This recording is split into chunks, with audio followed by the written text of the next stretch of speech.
Bonjour à tous et bienvenue sur votre matinale La Cour commune que j'ai le plaisir d'animer en attendant de retrouver d'ici quelques jours Brunel Adeosi.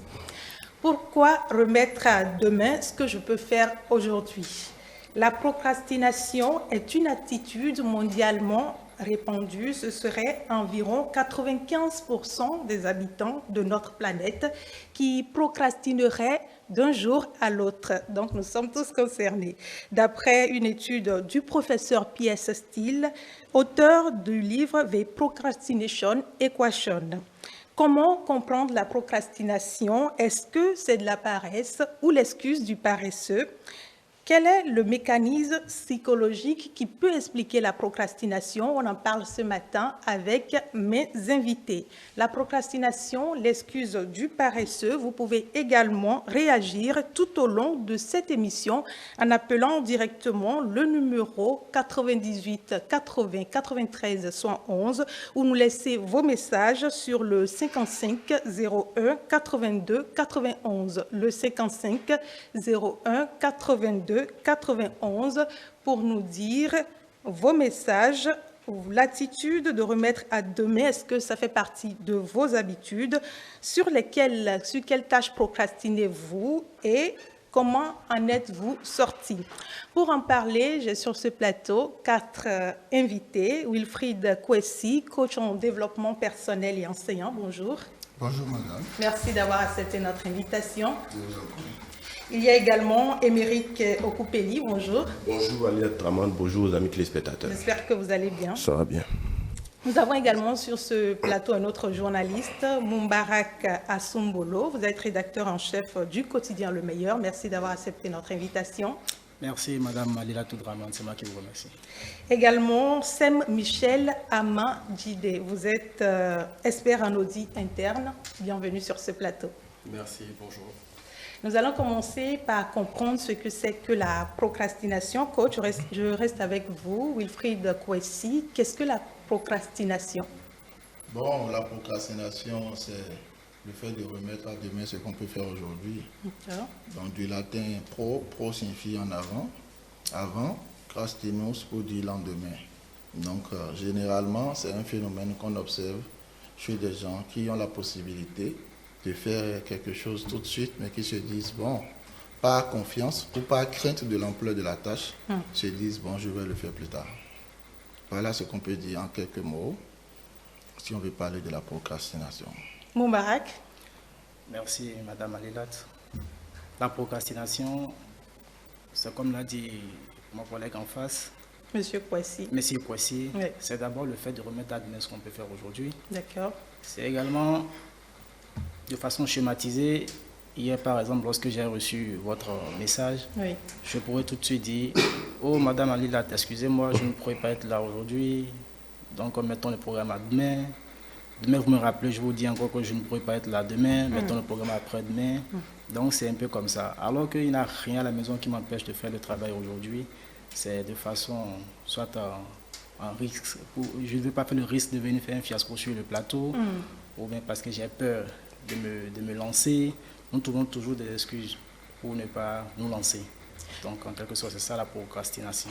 Est-ce que ça veut dire que c'est un problème de gestion du temps ou des émotions? Monsieur Amadjide. Alors, merci pour la question. Je vais juste ajouter le fait qu'en termes de procrastination, il y a bien sûr l'intérêt.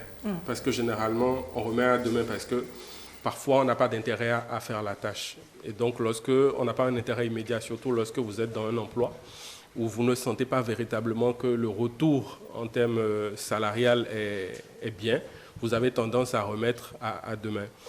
S'il s'agit de questions émotionnelles, c'est vrai qu'il faut aller rechercher les causes de la procrastination dans le comportement humain. Parce que d'une manière ou d'une autre, la procrastination, comme on l'a dit tout à l'heure, fait partie de nos vies. Et donc, d'une manière ou d'une autre, forcément, il y a un côté qui est psychologique. Et comme l'a dit le coach tout à l'heure, il y a cette tendance à ne pas faire les choses en temps voulu parce que soit on n'a pas confiance en soi, soit on a trop confiance en soi et on en arrive à surestimer sa capacité à faire les choses.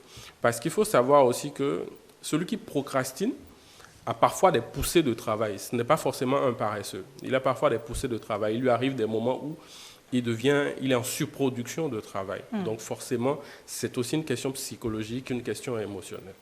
Emerico Poupelli, vous vous définisseriez vous comme un procrastineur? Bon, procrastineur, oui. je crois que mes prédécesseurs ont eu à m'atteler ce que c'est que la procrastination, qui est le contraire de la précrastination, qui est la tendance, à faire tout de suite ce qui n'est pas urgent. Voilà. Donc, quand on parle de procrastinateur, c'est celui qui remet toujours au lendemain ce qu'il peut faire aujourd'hui. Et je crois que Monsieur Sem Amandi l'a dit tout à l'heure, c'est le manque de confiance en soi. C'est le manque de motivation également. Parce que quand je n'ai pas la motivation à faire quelque chose, je le reporte. Quand je tombe aussi dans la routine quotidienne, c'est-à-dire j'ai l'habitude de faire la chose tout le temps, je peux le remettre au lendemain. Donc c'est un peu ça. Procrastinateur, ce n'est pas forcément un paresseux, mais c'est celui qui a peut-être un manque de motivation, qui est dans l'ennui, qui est dans la routine également. Vous l'êtes? Vous l'avez été? Bon, d'une manière ou d'une autre, on l'a tous été. Il nous arrive parfois d'avoir des tâches qu'on remet au lendemain. Il nous arrive parfois aussi de reporter toujours peut-être la visite à un ami au lendemain. Donc, d'une manière ou d'une autre, nous sommes tous dans la procrastination. Coach Kwesi, est-ce que vous, dans vos consultations, vous avez l'habitude de rencontrer des personnes qui sont dans la procrastination et qui ne comprennent pas ce qui leur arrive? Bon, est-ce qu'on a même besoin de consultation pour ça? Il faut se dire la vérité, la procrastination a lieu chez chacun de nous. Et comme on l'avait dit tout à l'heure, en réalité, c'est un choix à faire entre deux options. Souffrir maintenant et sourire après, ou sourire maintenant et souffrir après. C'est le prix de la souffrance maintenant, c'est-à-dire le prix de l'effort ou le prix du regret. Lorsque vous procrastinez, généralement, c'est parce que vous voulez avoir un plaisir présent. C'est des joies momentanées que vous avez choisies au détriment d'une joie stable et durable. Ça veut dire que vous avez la possibilité de faire l'effort, de souffrir pour avoir un résultat durable et vous l'avez négligé. Vous avez préféré peut-être dormir encore un peu avant de vous lever. Vous voyez, mais on paye le prix fort plus tard. Le problème de la procrastination, c'est que le prix qu'on paye après est 1000 fois plus important que celui qu'on aurait pu payer si on acceptait faire l'effort sur champ. Donc c'est ça qui fait que, en réalité, le secret pour cesser de procrastiner, c'est d'abord d'avoir une bonne planification. Oui. Et en dehors de la planification, on va revenir, coach, si vous permettez, sur comment en sortir. Vous avez parlé de trop plein d'estime de soi, de perfectionnisme, parfois de peur. Et Moubarak, la peur de quoi? Bon, généralement, la peur d'échouer en premier. Et puis après également, c'est la paresse. La paresse, je sais pas comment expliquer ça. Oui, parce que vous savez, nous tous, autant que nous sommes, comme vous l'avez dit dans vos statistiques, 95% des populations de la Terre procrastinent. C'est pour vous dire quoi? Même lorsque, par exemple, nous étions enfants, nous voulons faire la lessive, tout de suite, nous sortons les habits, nous puisons de l'eau. 15 minutes plus tard, maman, je ne peux plus faire la lessive, ça va passer à demain. Donc, ce ne sont pas des... Si on va établir le pourquoi c'est comme ça, ça sera difficile. Mais d'abord, il y a la paresse. Pour moi, c'est le premier élément, la paresse. Le second élément, souvent, c'est on est trop confiant. On s'est dit, bon, c'est pas grave, demain, si je me mets à ça, je vais finir ça.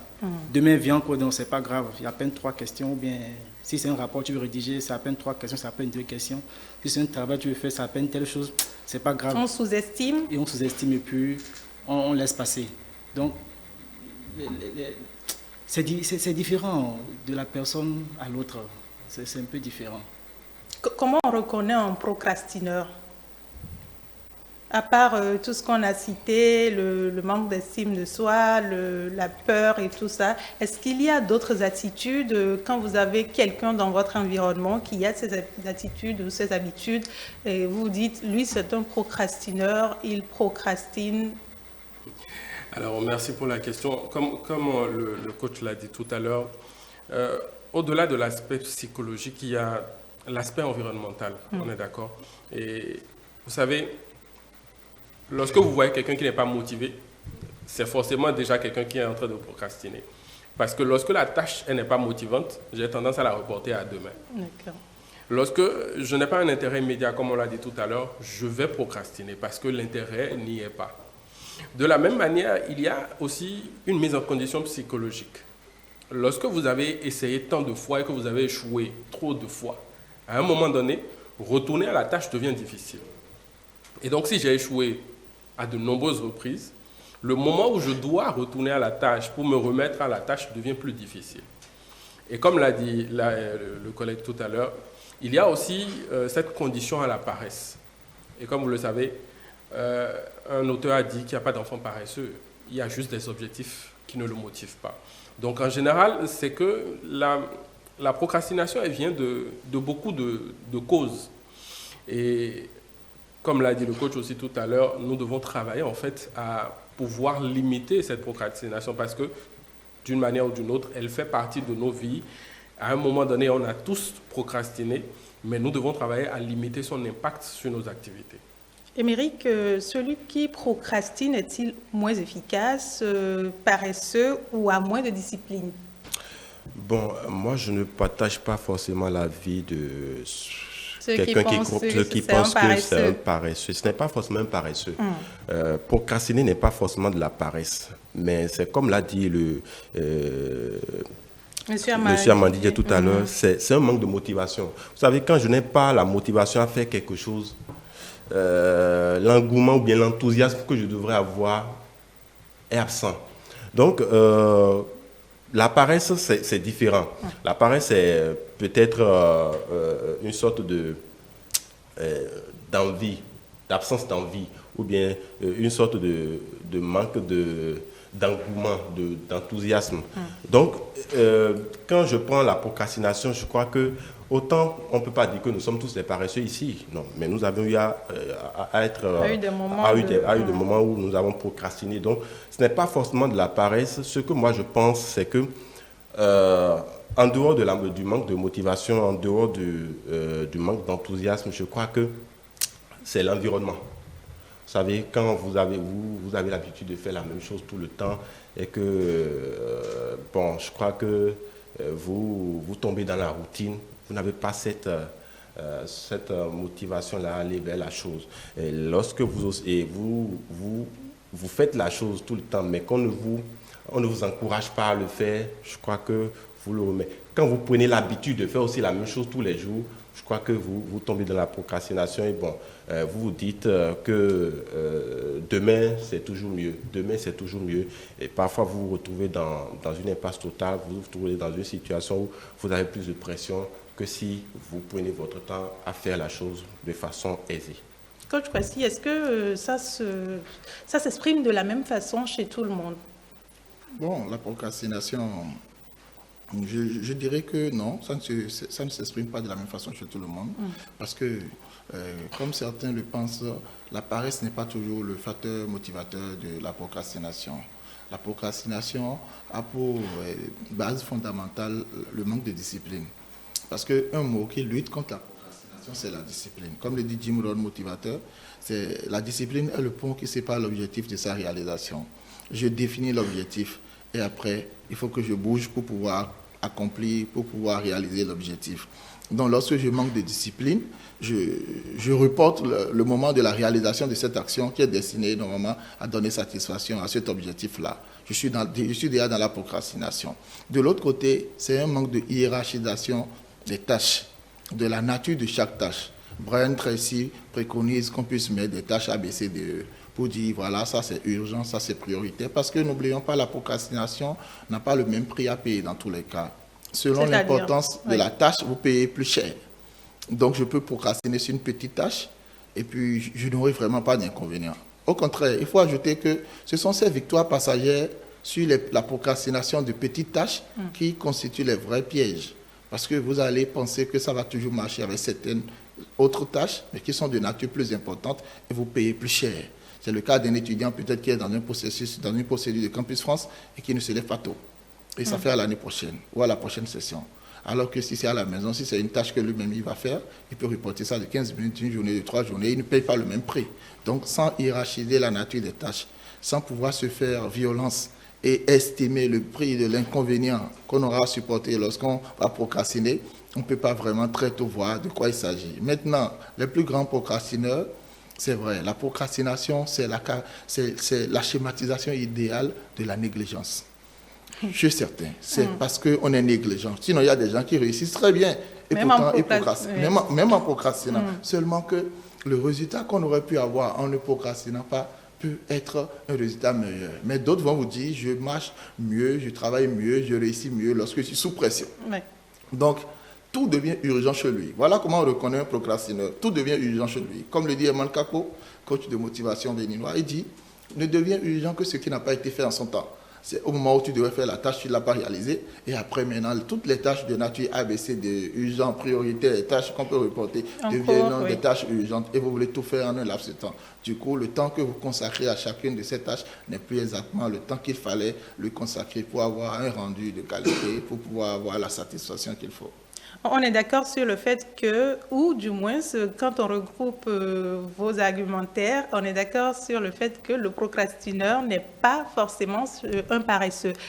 Est-ce qu'il y a un profil type? Est-ce qu'il y a des personnes qui sont susceptibles de procrastiner? Monsieur Amadidjet. Est-ce qu'il a un profil type? Oui. Je ne crois pas qu'il y ait un profil type. Parce que depuis le début de cette discussion, je pense qu'on s'est bien entendu sur le fait que tous autant que nous sommes, on est sujet à la procrastination. Oui. Maintenant, comme on l'a dit tout à l'heure, il y a forcément, par exemple, des emplois dans lesquels on a cette tendance à procrastiner. Des emplois dans lesquels, par exemple, vous avez beaucoup de temps libre, des emplois dans lesquels vous n'avez pas forcément le temps de gérer tout à la fois. Donc, on a cette tendance-là, sur certains types d'emplois, à faire de la procrastination.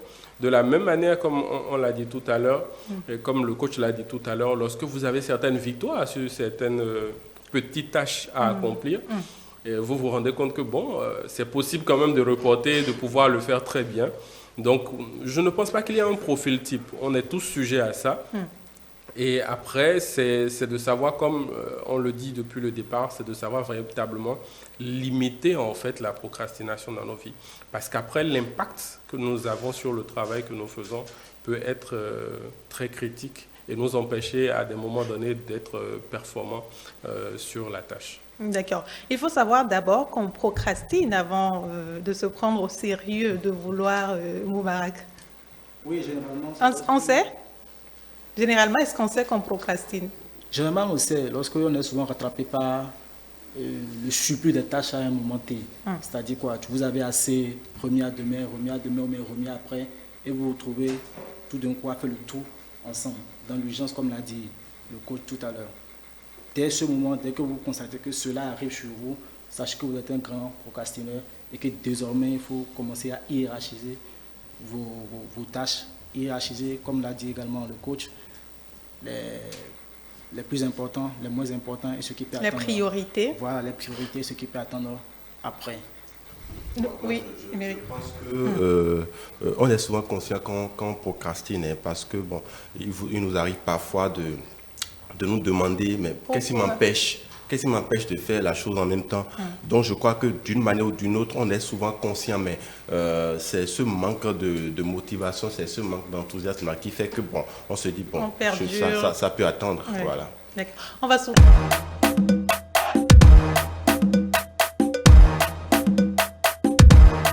On peut rassurer quelqu'un qui a un essai de confiance, quelqu'un qui sait que bon, il peut vite réussir cette tâche-là. Donc, il peut reporter toujours en comptant sur l'essai de confiance. Mais c'est un piège. C'est un piège parce que des fois, vous démarrez certaines tâches et vous vous rendez compte que ce n'est pas une petite tâche.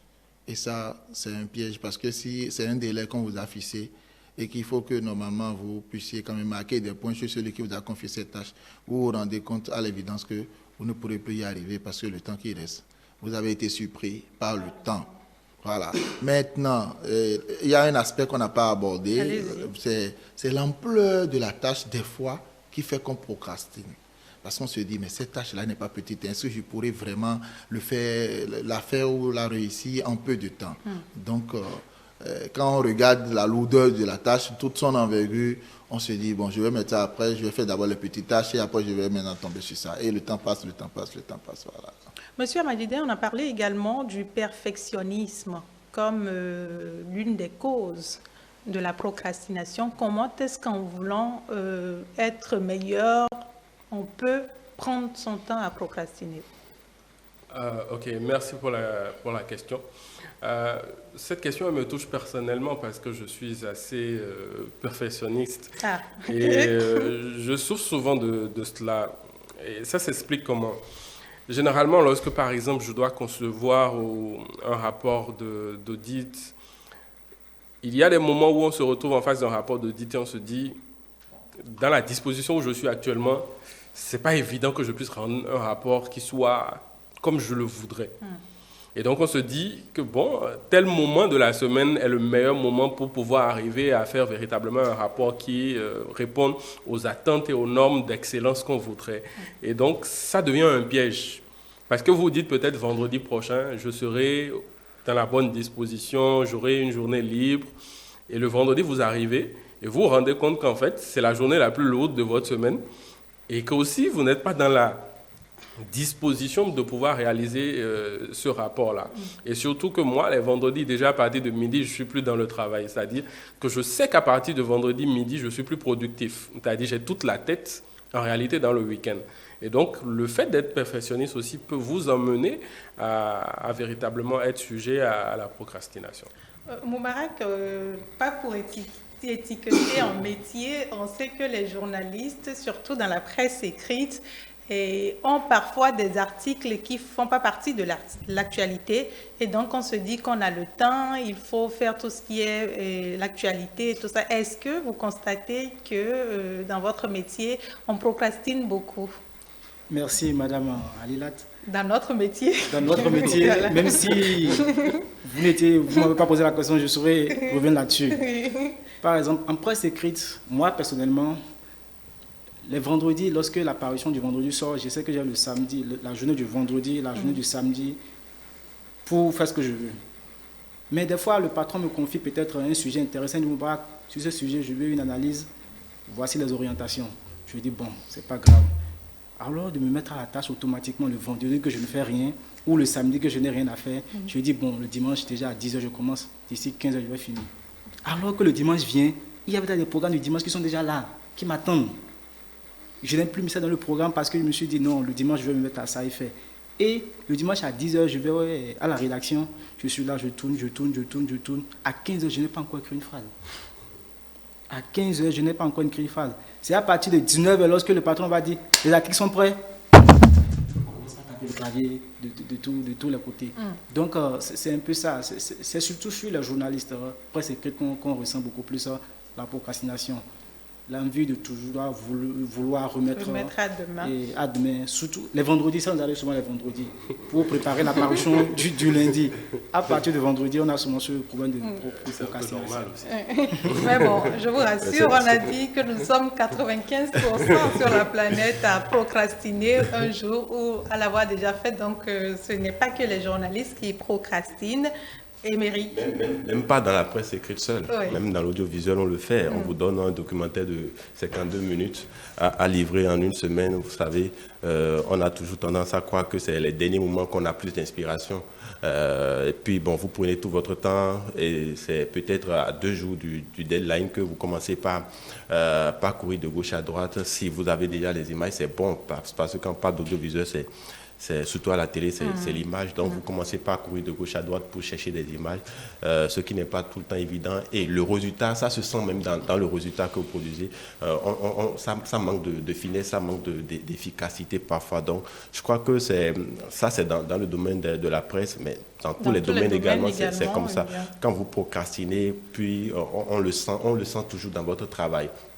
Et le résultat n'est pas celui qu'on souhaiterait. Mais coach a dit qu'il y a des personnes qui sont efficaces dans la procrastination. Oui, mais est-ce que quand quand on fait l'équilibre, je crois que ça se sent. Procrastiner ne nous permet pas forcément d'avoir un bon résultat. Parce que s'il faut attendre les derniers jours pour rendre un travail, je crois que ça manque toujours quelque chose.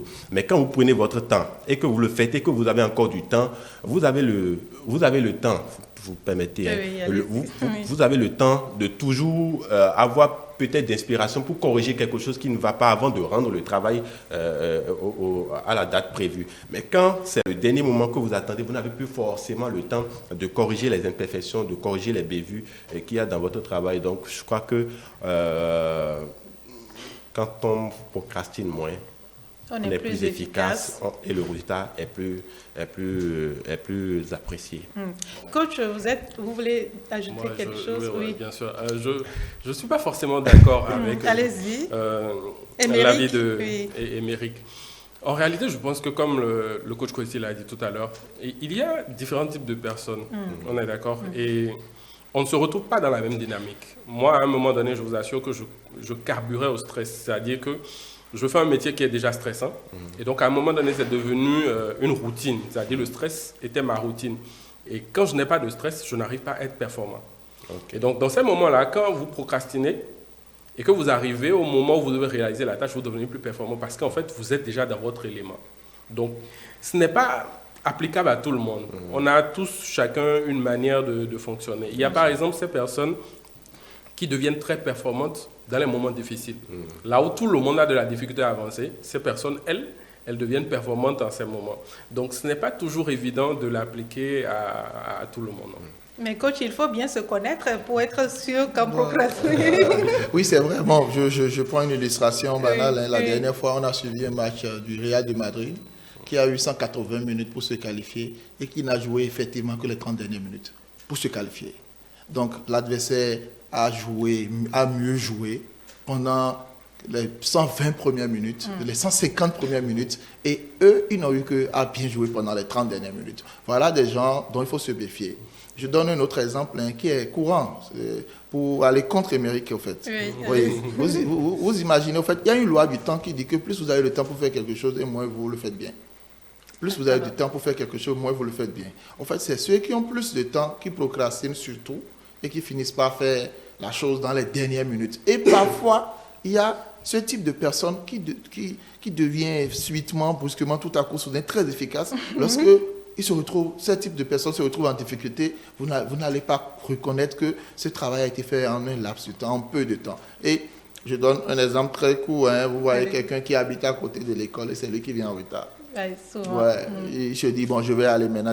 Et quelqu'un qui a quitté très loin et qui s'y prend, comme Émeric l'a dit, tôt, vient avant lui. Donc vous vous dites, mais bon, qu'est-ce qui n'a pas marché? Et dans la plupart des cas, certains procrastinent et ça leur marche. On ne dit pas qu'on recommande la procrastination, mais c'est pour dire que c'est atypique. D'abord, même pour pouvoir vaincre la procrastination, il faut d'abord reconnaître que c'est un démon qu'on a. Moi, je suis un grand procrastineur. Or, j'ai eu un parcours très brillant à l'école. J'ai été souvent le major de ma promotion. Mais je procrastinais jusqu'à un passé récent. J'ai procrastiné juste parce que j'ai changé mon adresse mail. Il fallait envoyer un mail à Paris pour dire j'ai changé d'adresse mail. Et je ne l'ai pas fait à temps et ça m'a coûté 500 €. Donc, vous avez appris de votre leçon et vous êtes devenu... Je pense que la motivation est venue. Parce qu'il fallait que ça ne se répète. Et c'est vrai, vous l'avez dit, il n'y a pas que du négatif dans la procrastination. D'ailleurs, il ressort d'une expérience réalisée par le département de psychologie de l'Université de Pennsylvanie que la procrastination pourrait être la preuve d'une grande créativité et d'un perfectionnisme qui honore le procrastinateur. Vous n'êtes pas d'accord, Moubarak? Je ne suis du tout pas d'accord. Oui. Je vais d'abord rebondir sur une intervention tout de suite. Oui. Est-ce qu'on peut se permettre de procrastiner dans tous les domaines? Est-ce que par exemple un médecin peut se permettre de procrastiner? Les militaires peuvent se permettre de procrastiner, les policiers peuvent se permettre de procrastiner. Nous avons la situation qui est en face de nous. Est-ce que je peux dire, non, je vais venir un peu plus tard faire ça? Est-ce qu'il y a des métiers qui nous permettent de faire ça? Gauche. Je comprends ce qu'il dit. Oui. Ça rejoint déjà un développement qu'on a fait. Parce qu'on a dit, c'est parce que vous avez pu procrastiner sur certaines tâches de petite envergure et ça vous a marché que vous avez eu peut-être le tort de croire que ça pourrait marcher pour d'autres. Encore qu'on a bien dit de hiérarchiser les tâches. Il y a les tâches urgentes, vous procrastinez sur vous êtes mort. Voilà, maintenant il y a les tâches prioritaires. Et après, maintenant, les tâches nécessaires, les tâches que vous pouvez reporter. Dans la hiérarchie, les tâches urgentes, vous ne pouvez pas procrastiner là-dessus. D'abord, c'est ça aussi le problème. Nous n'arrivons pas. Primo, en première position, d'abord, il faut d'abord reconnaître que c'est un démon qu'on a. Chacun a son démon. Donc, reconnaître que la procrastination est un démon que nous avons. C'est en cela que moi, j'accuse le système éducatif. Parce qu'on ne fait aucun travail sur ces aspects-là. On t'enseigne toutes les notions, mais on ne travaille pas sur ta personne. Il faut qu'on travaille sur soi d'abord. C'est en cela que le développement personnel est une urgence. J'en parlais la fois passée avec le ministre de la Jeunesse et des Sports. On a échangé pendant environ 1 heure là-dessus. Je lui ai dit, mais c'est un truc qu'il faut qu'on voit à l'école. C'est important. Alors, on a parlé de ça. Il a dit, je suis d'accord avec toi, c'est très important. Mais il faut y réfléchir davantage pour voir comment concrétiser ça parce que les gens n'aiment pas lire chez nous. Or, ça fait partie des outils qu'on va utiliser. Secondo, maintenant, si je n'ai pas hiérarchisé mes tâches, je ne pourrai pas savoir sur lesquelles je peux avoir l'opportunité de procrastiner. Donc, celui qui n'a pas, d'ailleurs, il y a des gens qui n'ont pas d'objectif. Il faut d'abord qu'on travaille sur la précision de l'objectif. Un objectif défini est atteint à moitié. Donc, déjà, c'est celui qui a les objectifs qui peut dire, bon, je peux mettre ces objectifs dans la catégorie A, je n'ai pas d'objectif tâche. Dans ma to-do list, je peux mettre ces objectifs-là dans la catégorie B. Ces objectifs, je peux mettre ça dans la catégorie C. Ça, là, ça peut attendre. Donc, je procrastine sur C. Mais je choisis de faire A d'abord, je choisis de faire B. Et lorsque tu n'as pas ce détail, un plan de visualisation, un tableau de vision où tu vois les tâches dans leur nature, lesquelles vont passer en priorité, bon, tu risques de procrastiner sur tout. Et quand tu procrastines sur tout, tu tombes dans la paresse. Maintenant, si tu procrastines sur les mauvaises tâches, là, c'est la négligence et un manque de planification qui t'amène vers ça.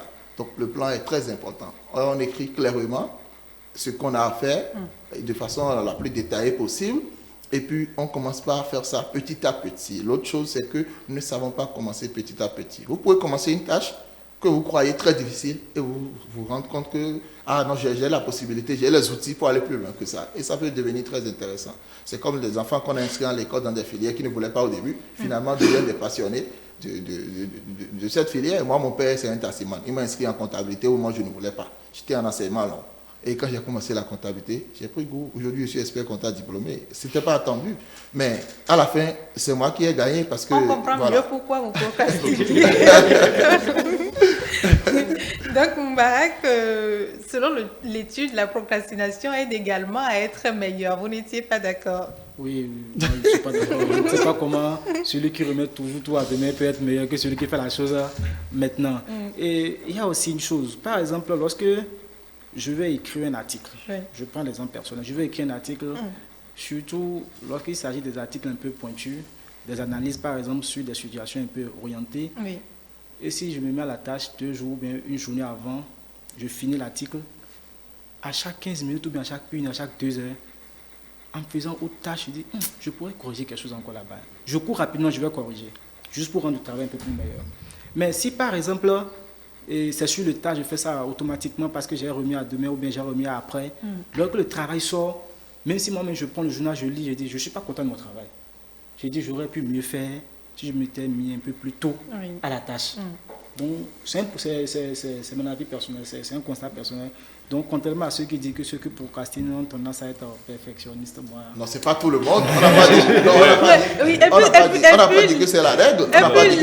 L'expérience a été conduite dans un cadre donné. Ils ont demandé aux étudiants de réfléchir. Il y a un supermarché qui a été fermé, de réfléchir à quelle activité créer pour que ce soit. Et on a constaté que ceux qui ont pris du temps à jouer aux jeux vidéo, le groupe qui a pris du temps à jouer aux jeux vidéo, a très vite trouvé la meilleure idée. Par contre, le groupe qui s'y est mis dès le départ à tracer qu'est-ce que les gens achètent le plus, a proposé une activité qui n'était pas aussi intéressante. Donc, c'est de là qu'est partie l'étude. Comme le dit coach, peut-être que c'est en fonction des éléments du conditionnement qu'on pourrait savoir si la procrastination pourrait nous rendre plus efficaces ou non, Émeric.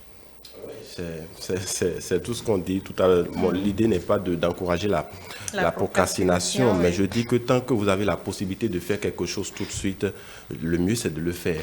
Parce que c'est comme l'a dit Moubarak tout à l'heure, quand vous avez plus du temps, vous avez tendance à toujours améliorer le travail que vous aviez à rendre. Vous avez toujours tendance à apporter une plus-value au travail que vous avez. Mais quand vous n'avez plus le temps et vous retrouvez dans l'impasse, c'est que vous rendez le travail comme ça et parfois vous n'êtes pas fier vous-même du travail que vous avez fait. Donc, je crois que l'exemple qu'a donné le coach tout à l'heure par rapport à quelqu'un qui est proche de l'école et qui est en retard, et celui qui vient et quelqu'un qui est loin et qui vient. Je crois que les objectifs ne sont pas les mêmes parce que celui qui quitte chez lui et qui sait qu'il a une longue route doit se réveiller tôt. On dit souvent que quand vous voulez aller loin, il faut ménager sa monture. Donc, si vous savez que vous avez une longue distance à parcourir, vous devez vous lever tôt. Mais ce n'est pas le même cas pour celui qui est à côté de l'école. Lui, il se dit qu'à 2 minutes ou à 1 minute qu'il est en classe et procrastine. Donc, je crois que il faut relativiser. Il faut relativiser. Chacun a un objectif précis en procrastinant. Et la procrastination n'est pas forcément la meilleure chose. Si vous avez le temps, si vous avez l'opportunité, si vous avez la condition qu'il faut pour rendre le travail, il faut le faire. Sinon, vous tombez aussi dans un stress. C'est aussi les méfaits de la procrastination. Vous tombez dans un stress et vous avez plus de pression qu'il le faut, alors que vous auriez pu prendre votre temps et éviter tout ça. Voilà. Moubarak Assoumolo, je vais vous raccompagner et recevoir le psychopédagogue sur le plateau. Mais avant de partir, votre mot de fin sur la procrastination. Oui. Un conseil peut-être? Bon, mon conseil, c'est que la procrastination, comme l'a dit le coach, comme on l'a dit sur le plateau, nous tous, oui. C'est en tout le monde. Il faut juste connaître le degré de ta procrastination. T'organiser pour le plus et plonger davantage. Se fixer des objectifs. C'est surtout ça. Lorsque nous avons des objectifs et que nous les fixons correctement, nous nous efforçons à les atteindre. Je ne crois pas que nous allons procrastiner. Et surtout, il ne faut pas oublier, celui qui va loin, comme l'a dit Émeric, prépare sa monture. Ménage sa monture. Pourquoi remettre à demain ce qu'on peut faire aujourd'hui? Merci beaucoup, Moubarak Assoumolo. Je rappelle que vous êtes journaliste et rédacteur en chef du quotidien Le Meilleur. Nous allons sur à présent, 1 minute s'il vous plaît, attendez, nous allons sur le mot du jour qui parle de la paresse avec Fidèle Ronvou. Il est psychologue et enseignant.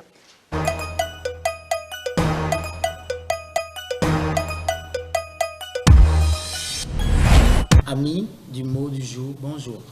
Je vous remercie pour cette rencontre. Aujourd'hui, le mot qui nous occupe est paresse. Ce mot s'appelle comme suit P-A-R-E-S-S-E.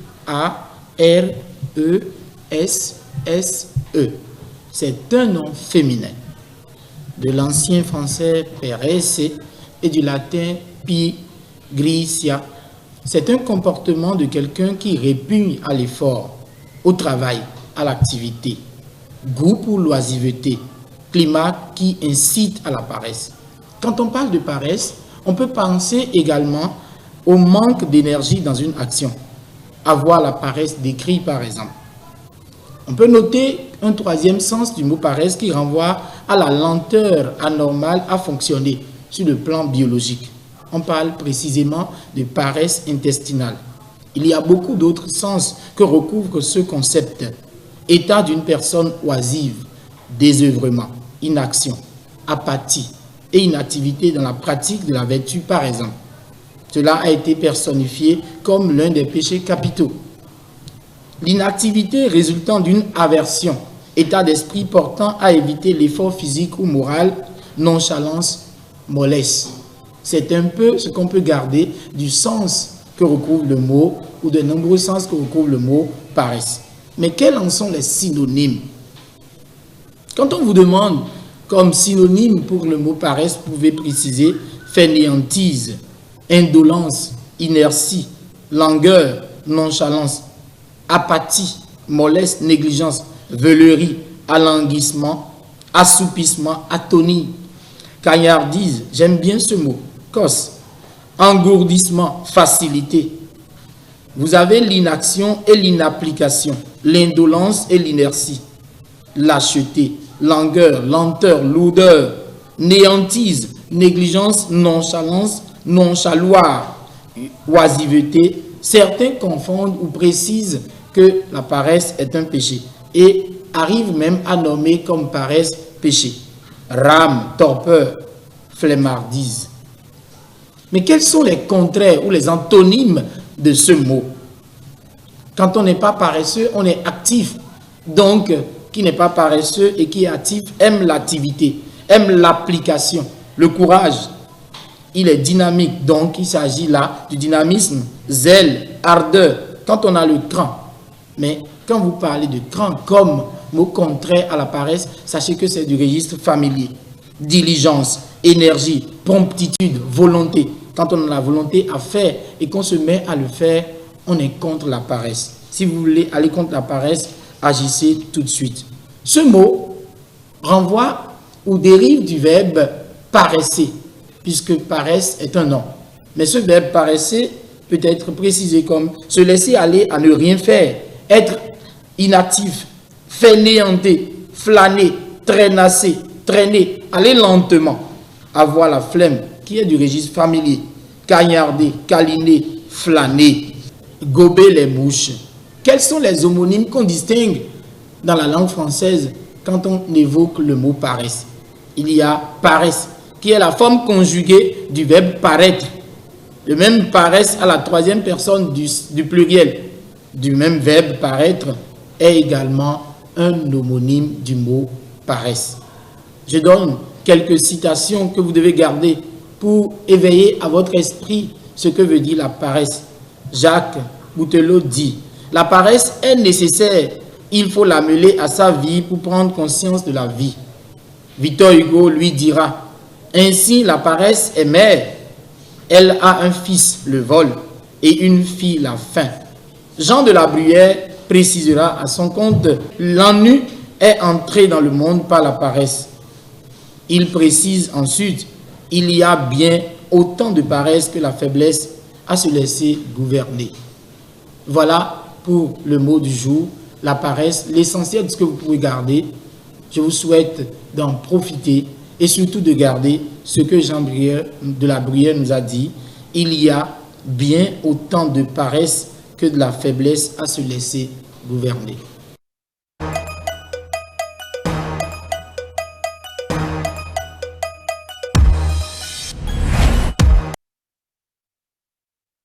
Sur ce plateau, merci à Fidèle Ronvaux, psychologue et enseignant, qui nous a édifié sur la paresse. Entre-temps, nous avons installé Eddy Camille Cotto, il est psychopédagogue, et avec lui, on va pouvoir mieux comprendre le lien entre le cerveau et la procrastination. Bonjour à vous. Bonjour madame. Bienvenue sur ce plateau et merci d'avoir accepté notre invitation. C'est un plaisir. Vous avez suivi la discussion dès le début de cette émission, un mot sur la procrastination. Oui. Votre mot sur la procrastination, les définitions, est-ce que tout ce qu'on a dit sur ce plateau répond efficacement à la procrastination? Je pense que sans embâche, oui. Oui. Tout ce qui a été dit l'a été dans les règles de l'art. Et on ne peut pas mieux définir ce terme tel que les invités ont eu à le faire. On ne peut pas mieux évoquer aussi ses causes telles qu'ils ont eu à les préciser. Un détail peut-être, je pense que beaucoup sont revenus là-dessus.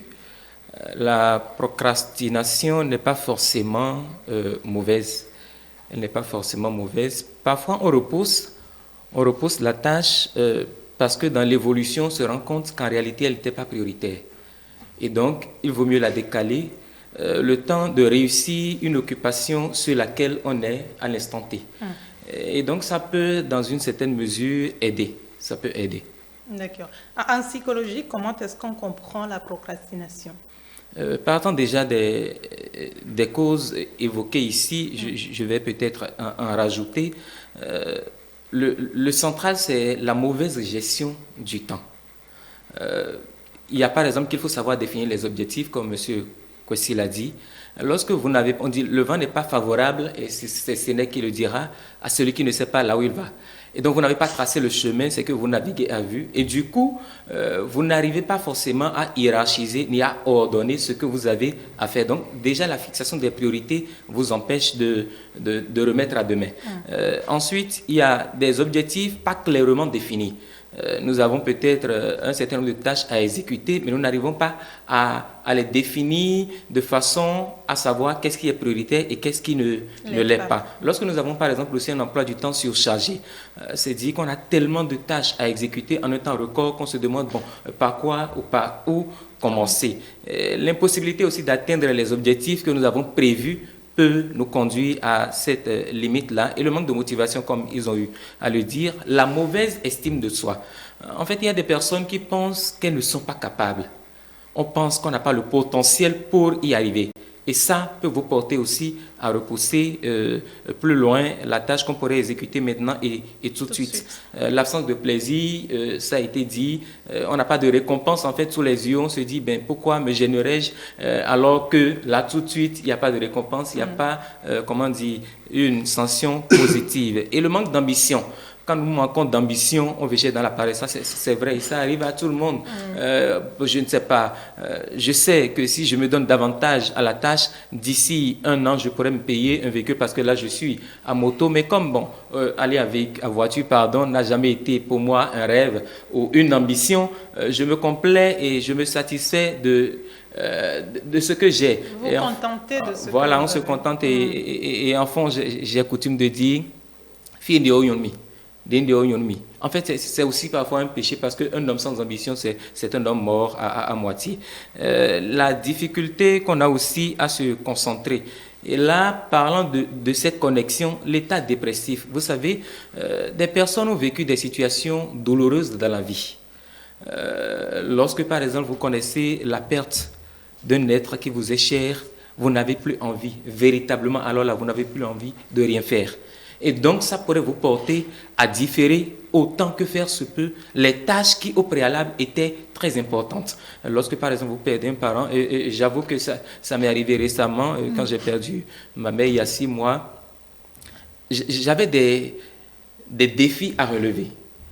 Mais dès que cet événement était intervenu, monsieur Kwasi en était témoin, j'avoue que jusque-là, il y a de ces challenges que je n'ai pu encore relever, il y a de ces défis que je n'ai pu encore relever parce que mentalement, j'ai été touché, moralement, j'ai été choqué.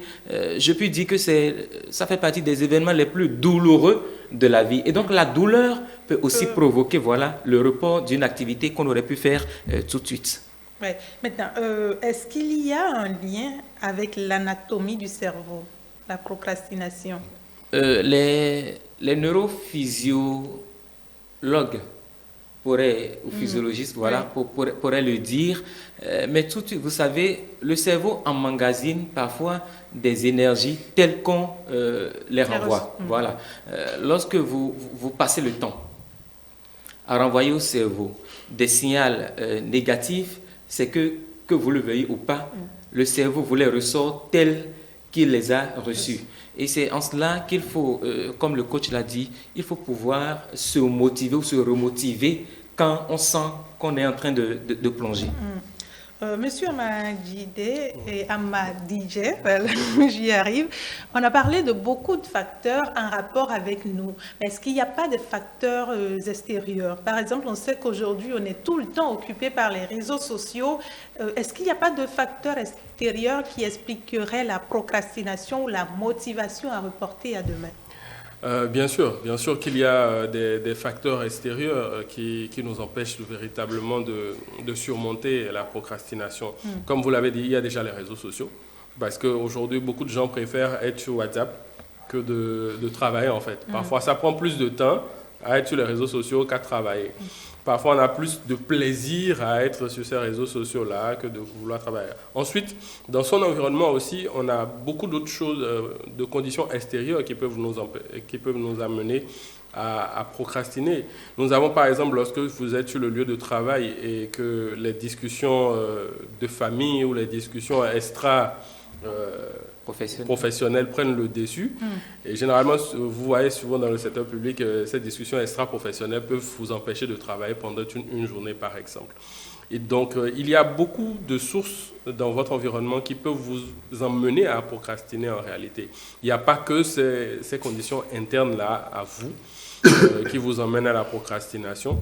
Comme on l'a dit, il y a aussi cette automotivation qui peut dépendre de l'environnement dans lequel vous êtes. Lorsque vous êtes dans un environnement qui vous rappelle à chaque fois que vous êtes un incapable, que vous êtes ceci, que vous êtes cela, et que vous êtes conditionné à ça, à un moment donné, vous-même, vous vous sentez incapable. Et donc, vous n'arrivez pas vraiment à assumer ce que vous devez réaliser comme tâche pour véritablement être performant. Coach Passy. Oui, bon, moi, c'est vrai, il y a beaucoup de facteurs. Il y a beaucoup de facteurs qui font qu'on peut procrastiner. Bon, il y a la perte de la confiance en soi. La motivation joue un rôle central.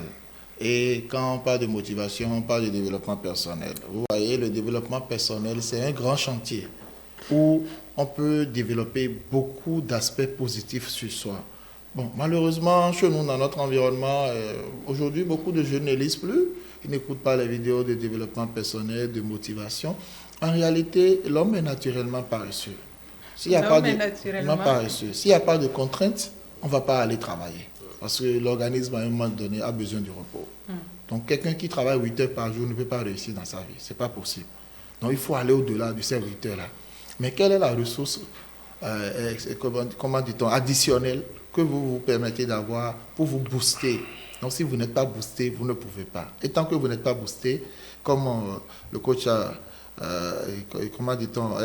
Eman Kapo a l'habitude de le dire, on ne devient urgent que ce qui n'a pas été fait en son temps. Si vous avez fait la tâche en son temps, parce que étant motivé, c'est parce que vous pensez à la récompense, à l'ascension positive de l'accomplissement de cette tâche, et vous visualisez un peu comment votre vie serait lorsque vous aurez pu vous arriver vraiment à concrétiser cette tâche. C'est ça qui vous donne de l'entrain à aller vers cette tâche-là. Vous voyez, la vitesse d'un homme dépend de la taille du chien qui le poursuit. Le chien qui vous poursuit, ce sont les objectifs. Si vous avez de grands objectifs, vous allez œuvrer autrement. Vous allez voir dans la rue, les gens ne marchent pas de la même façon. Vous allez voir des gens qui prennent tout le temps.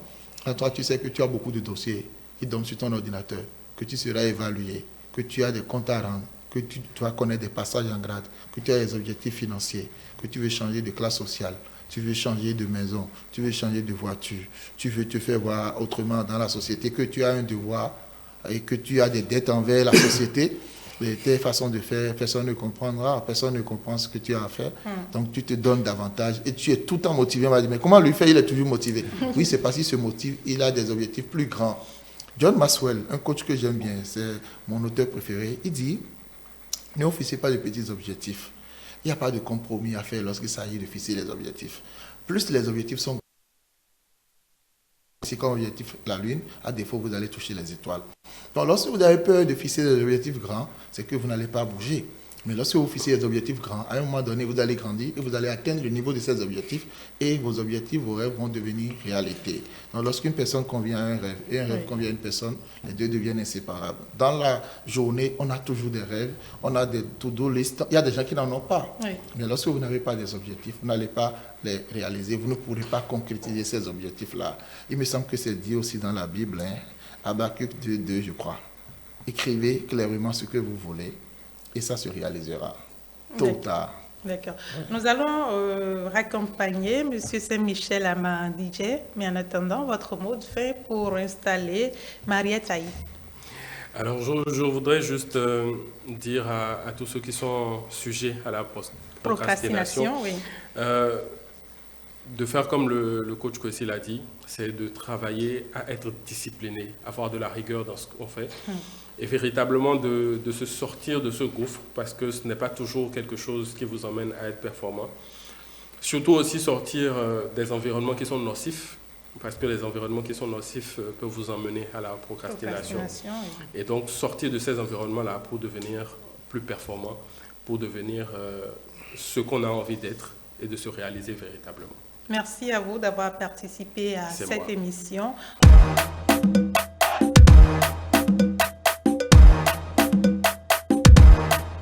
Formation, blogueuse passionnée des questions de droits de l'homme. Bonjour. Bonjour, madame. Merci d'avoir accepté notre invitation. Je vous en prie, c'est moi. Nous parlons de procrastination ce matin. Racontez-nous comment ça se passe. Vous avez procrastiné? Oui, j'étais une grande procrastineuse. Oui. Et le changement, ça a commencé lorsque j'ai vraiment pris conscience de ce que j'ai des défis à relever dans la vie.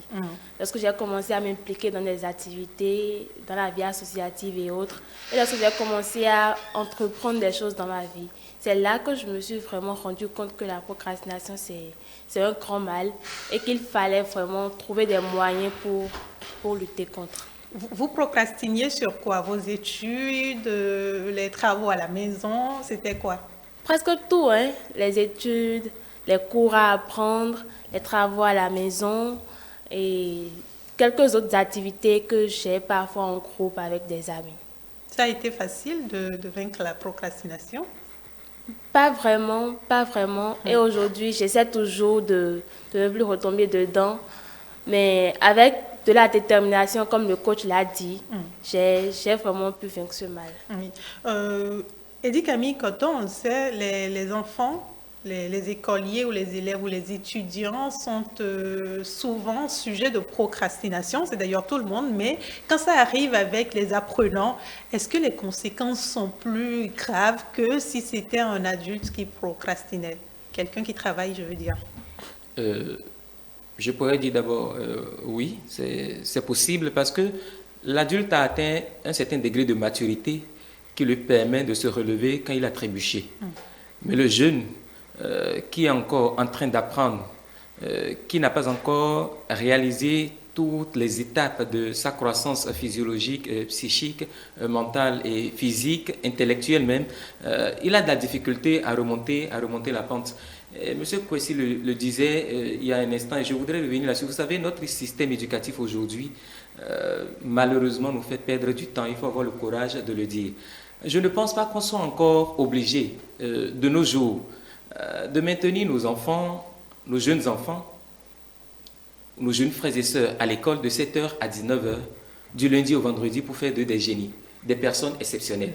L'école doit pouvoir changer de paradigme.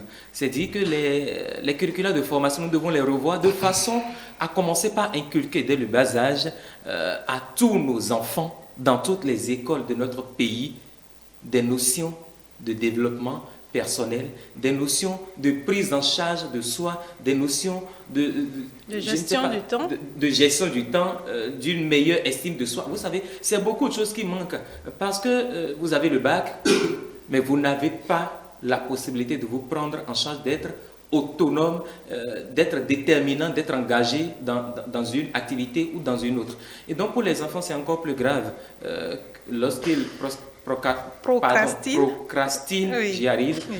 Parce que comme je l'ai dit, l'enfant est encore en train d'apprendre.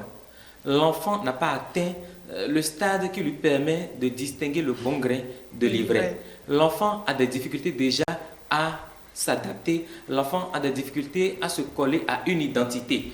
Et donc, il est plus compliqué pour lui, plus complexe pour lui de gérer cette situation, comparativement à l'adulte qui, lui, lorsqu'il commet des erreurs, a la possibilité de repartir sur de nouvelles bases. À l'adulte qui, lui, sait définir, par exemple, les objectifs. Au collège, on ferait mieux, par exemple, d'apprendre aux enfants comment définir un objectif SMART, spécifique, mesurable, oui. atteignable, réalisable et temporel, voilà, dans le temps. Oui. C'est des notions qui manquent et je pense que revoir les curricula de formation, c'est permettre aux enfants, depuis déjà les basses classes, le cours primaire, d'avoir ces notions-là qui pourraient davantage les tendre vers la perfection dans leur formation à l'école. Émeric ? Je crois que pour éviter la procrastination, c'est déjà dès le bas, comme l'a dit Monsieur Cotton tout à l'heure, c'est déjà dès le bas, il faut inculquer à l'enfant une certaine pression à pouvoir rendre le travail qu'il faut à un moment à temps.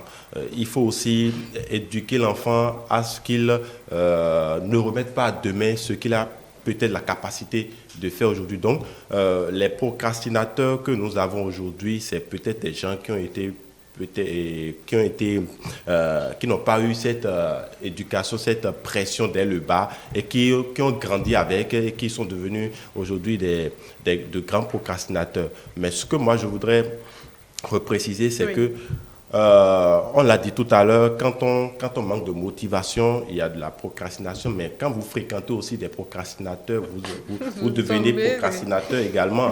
Donc je crois que l'environnement, on tient compte de l'environnement, on tient compte aussi des fréquentations, parce que c'est vrai que je ne dirais pas que c'est contagieux, mais quand vous fréquentez, on dit qu'ils s'assemblent, se ressemblent, quand vous fréquentez des gens qui reportent toujours le lendemain ce qu'ils peuvent faire aujourd'hui, vous avez aussi tendance à le faire. Coach, est-ce que ce n'est pas contagieux, mais ça peut se partager, la procrastination? Non, bon, la procrastination, c'est contagieux. Ah bon? C'est contagieux parce que, vous savez, Jim Rohn le dit, hein, l'homme est la moyenne des 5 personnes qui fréquentent le plus. Tout ce que vous allez voir, vous n'évoluez pas seul. On n'évolue pas à groupe. Quand vous prenez un gouvernement, les ministres, c'est des gens qui sont pratiquement fréquentés ensemble, ou ils ont des parrains communs, ou ils ont des liens forcément. Soit ils sont dans la même religion, ils partagent une vision donnée. Des gens qui ne partagent pas une même vision ne peuvent pas rester ensemble. Donc, lorsque vous côtoyez des gens qui procrastinent, mais bon, je donne un exemple. Moi, j'ai fini ma formation d'expertise comptable en 2017, et je dis, bon, je vais passer l'examen de mai 2018, je ne suis pas parti. Après, je vais passer l'examen de novembre 2018, je ne suis pas parti. Je vais passer l'examen de mai 2019, je ne suis pas parti. Je suis parti en novembre 2019. Il y a des gens qui sont partis en mai 2018, c'est-à-dire dès que ça a été possible. Qu'est-ce qui s'est passé entre nous? Quelle différence il y a eu entre nous? On peut dire d'abord un manque de planification, un manque d'engagement. Vous savez, il y a une différence entre la volonté et l'engagement. Si vous êtes engagé, vous vous donnez à fond. Et c'est des gens qui savent qu'ils veulent aller loin, ils ont déjà planifié tout ce qu'ils ont à faire. Donc quand vous côtoyez des gens qui procrastinent, vous allez procrastiner. Si vous traînez avec 9 milliardaires, la probabilité de devenir un 10e milliardaire est très forte. Donc, si vous ne choisissez pas bien vos amis, vous savez, à un moment donné, vous n'avez plus beaucoup d'amis. Moi, chez moi, on sait, quand je sors le matin avant 8h, c'est pour rentrer après 22h30. Et c'est mon emploi du temps, y compris dans le week-end. Donc, c'est récemment, par exemple, que j'ai dit, ah, mais ça, c'est pas une belle vie que tu mènes, c'est pas bien. Et pourtant, mais du lundi au vendredi, c'est bloqué. Je donne des cours, master, machin, donc 19h30 à 22h30, je suis au cours. Avant ça, je suis au boulot de 8h à 19h, et des fois, c'est sans pause. Du coup, tous vos amis qui viennent vous voir à la maison et vous n'êtes pas là, ne viennent plus. Parce que vous n'êtes pas là. Donc, on sait que quand on va chez lui, il n'est pas là. Donc, quand ceux qui veulent procrastiner même viennent vous voir et vous n'êtes pas là, vous n'avez pas la chance de procrastiner avec eux. Donc, ils se retournent avec leur procrastination. Du coup, c'est très contagieux au fait. C'est un trait de développement personnel. L'indécision, le manque de planification, le manque de vision, c'est contagieux. Tous les aspects positifs qu'il faut développer sur soi, comme les aspects négatifs, sont contagieux. Donc, il faut pouvoir choisir ses amis, choisir également ses environnements qui fréquenter pour pouvoir garder la main mise sur sa destinée. Parce que notre avenir n'est pas écrit pour nous, il est écrit par nous. C'est à nous de décider de qui on sera demain. Et pour ça, il faut changer les habitudes. Et changer dans les petites habitudes. Il faut pouvoir faire un autodiagnostic et dire quels sont mes défauts les plus forts. Moi, je suis un grand retardataire, par exemple. Et j'imagine que j'y travaille, mais c'est comme si ce n'est pas encore totalement bien fait. Je reconnais que c'est un défaut que j'ai. Il faut que les autres aussi, chacun puisse s'asseoir pour dire, est-ce que la procrastination fait partie de mes défauts? Je prends 5 événements, est-ce que j'ai pu les faire dans les délais? Sinon, ça veut dire que c'est un mal, c'est un diable que j'ai, un démon que j'ai en moi. Et je vais faire un plan de combat contre ce démon-là. Je suis avare, c'est un démon que j'ai. On a des démons, chacun a un démon. Oui. Mais il faut pouvoir déjà les identifier.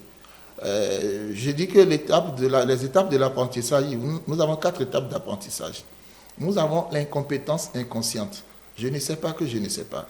Nous avons l'incompétence consciente. Je sais que je ne sais pas. Nous avons la compétence consciente. Je sais que je sais et nous avons la compétence inconsciente. Les gens qui sont dans la procrastination aujourd'hui et qui ne le savent pas, ils sont dans le premier niveau. C'est l'incompétence inconsciente. C'est-à-dire c'est un démon qu'ils ont en eux, mais ils ne le savent pas. Leur niveau est plus dangereux. Maintenant, il y a des gens qui sont dans l'incompétence consciente. Ils savent qu'ils sont dans la procrastination. Ils en sont conscients. Donc, c'est déjà un niveau un peu plus avancé. Et maintenant, ils vont commencer par travailler pour venir au 3e niveau. Ensuite, jusqu'à ce que ça disparaisse totalement de leurs habitudes. Donc, c'est ce chantier-là que nous devons ouvrir sur chacun de nous et également sur chacun des démons possibles qui existent pour pouvoir changer de personnalité. Parce que, comme le dit Brian Tracy, pour pouvoir évoluer dans la vie, nous avons 3 aspects pour connaître le succès. Nous avons besoin de la clarté de la vision, nous avons besoin de la focalisation et nous avons besoin de la concentration. Donc, la dispersion est un aspect qui peut nous amener à ne pas réussir. Lorsque, au lieu d'aller toucher à une tâche urgente, comme l'a dit mon frère Eddy tout à l'heure, M. Koto l'a dit, je vais toucher à une tâche qui est nécessaire, importante, mais qui n'est pas urgente. Oui. Le prix que je paye pour avoir procrastiné sur une tâche urgente est un prix qui va me faire très mal. Donc, je dois pouvoir hiérarchiser les tâches, comme on l'a dit au début, et savoir lesquelles je peux déplacer sans en payer le prix fort, tout en ayant à l'esprit la récompense de ce que j'aurai. Parce que c'est ça, soit c'est le regret, soit c'est la récompense. Donc, comment dit-on, prioriser le plaisir stable sur la durée et abandonner les petits plaisirs. C'est le cas de quelqu'un qui a un examen et qui quand même se retrouve à la plage.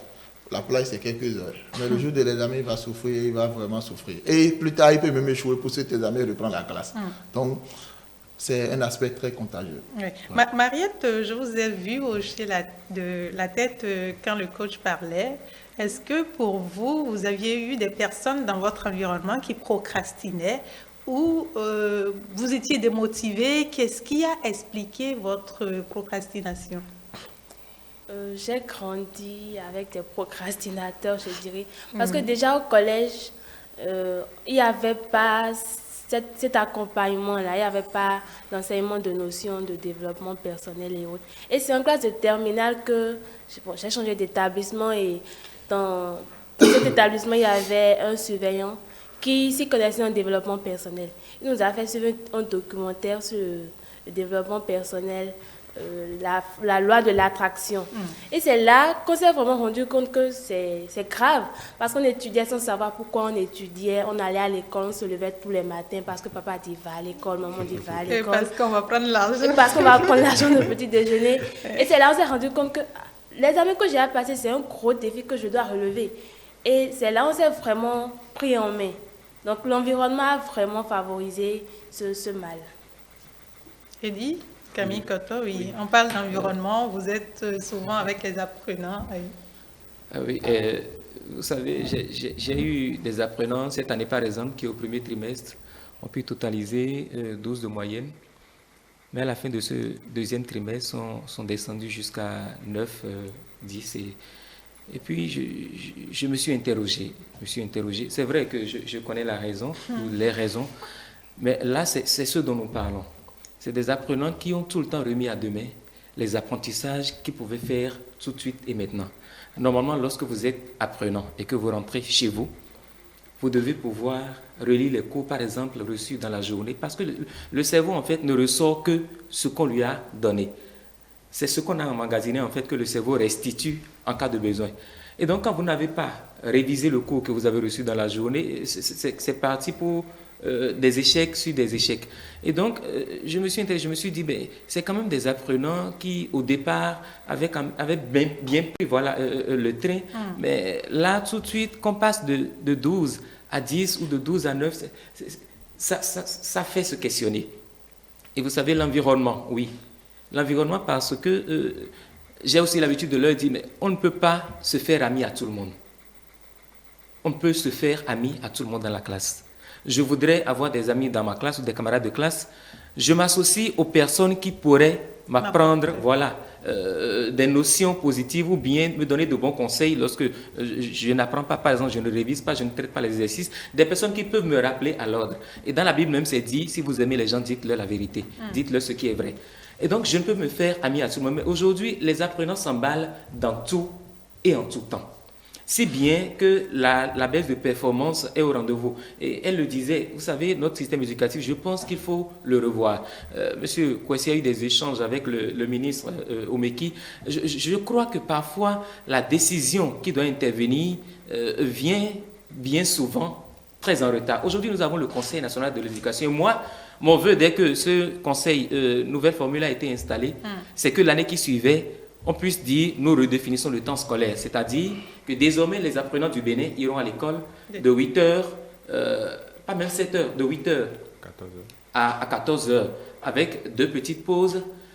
De 14 heures, non, de 8 heures à 13 heures, pardon, et de 13 heures à 15 heures, on permet à chaque apprenant de prendre de son temps pour se reposer. Ils peuvent rentrer et revenir à l'école. Et de 15 heures à 17 heures, dans toutes les écoles du Bénin, on parlera développement personnel, on parlera activités pratiques, on parlera métier et couture, menuiserie, agriculture, pâtisserie, tout ce qui va avec, pour que nos enfants, en réalité, ne soient plus des automates ou des robots. Vous savez, elle a dit, ils vont à l'école, mais ils ne savent pas pourquoi ils vont à l'école.